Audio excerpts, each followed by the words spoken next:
nongeye kubashimira abavandimwe ndetse mbasuhuza kandi mbifuriza kugira ubuzima bwiza ndetse mbifuriza kugira amagara meza. Reka mbahe ikaze rero mu kiganiro cy'ubuzima, mbahe ikaze kuri Mega Mind Life TV. Uyu munsi reka tuganire ku mpatwe. Impatwe Constipation nuko umuntu aba amaze igihe atajya ku musarane, amaze iminsi 3 cyangwa se arengeje iminsi 3 atajya kwituma. Rero bitera impatwe nuko harimo kutanywa amazi ndetse harimo kutarya ibiryo bifite fibers kandi harimo no kudakora siporo. Ibyo bitera impatwe.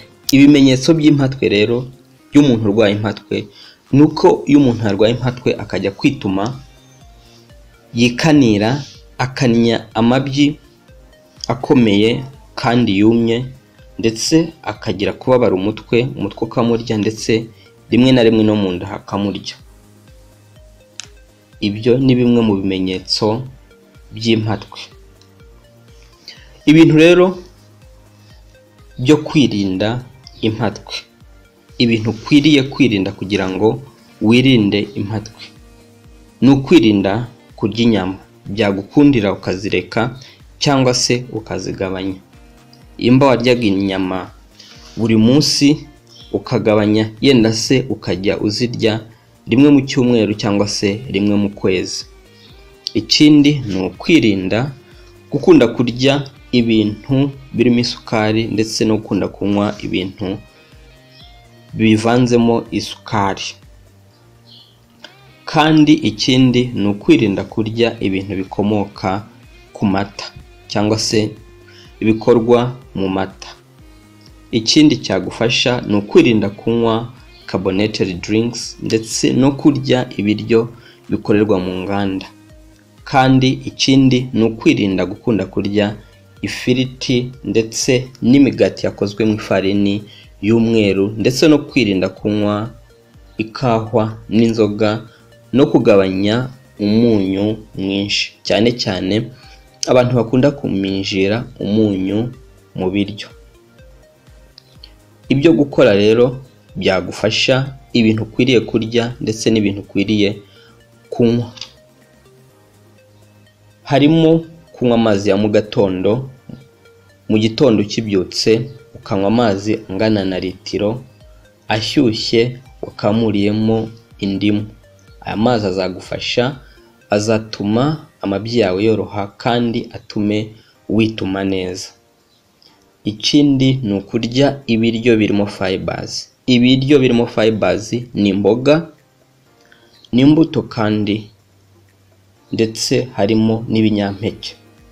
Gukora siporo nabyo bizagufasha, kuko siporo ituma ibiryo bitamara igihe mu gifu ndetse no mu mara.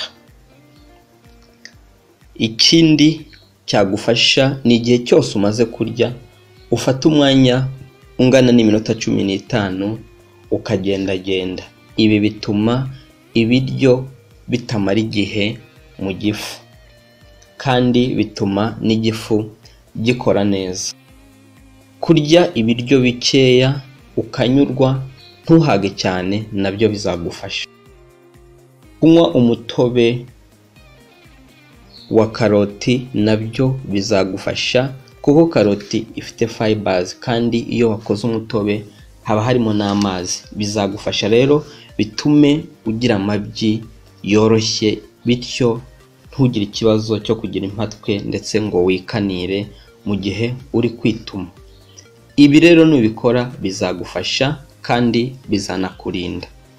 Ku bana batoya rero, ku mubyeyi nuko mama w'umwana akwiriye kunywa amazi, akanywa amazi menshi.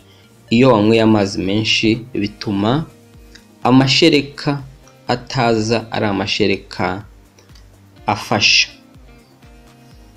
Iyo rero umwana yanyweye amashereka afashe bituma arwara impatwe. Niyo mpamvu rero umubyeyi akwiriye kunywa amazi. kugira ngo amashereka umwana yonka abe ari amashereka meza. Ikindi wakorera umwana ni ukumwina ukoresheje amazi akonje ariko adakonje cyane kandi atari menshi, ukajya ubikora rimwe ku munsi. Ikindi ni uko umwana ushobora kumukorera hot pack, ni ugufata agatambaro ukakinika mu mazi ashyushye, maze wamara kukinika mu mazi ashyushye ukagakamura, ariko akaba atari amazi ashyushye cyane ku buryo yamutwika, maze ako gatambaro kakarambika ku nda.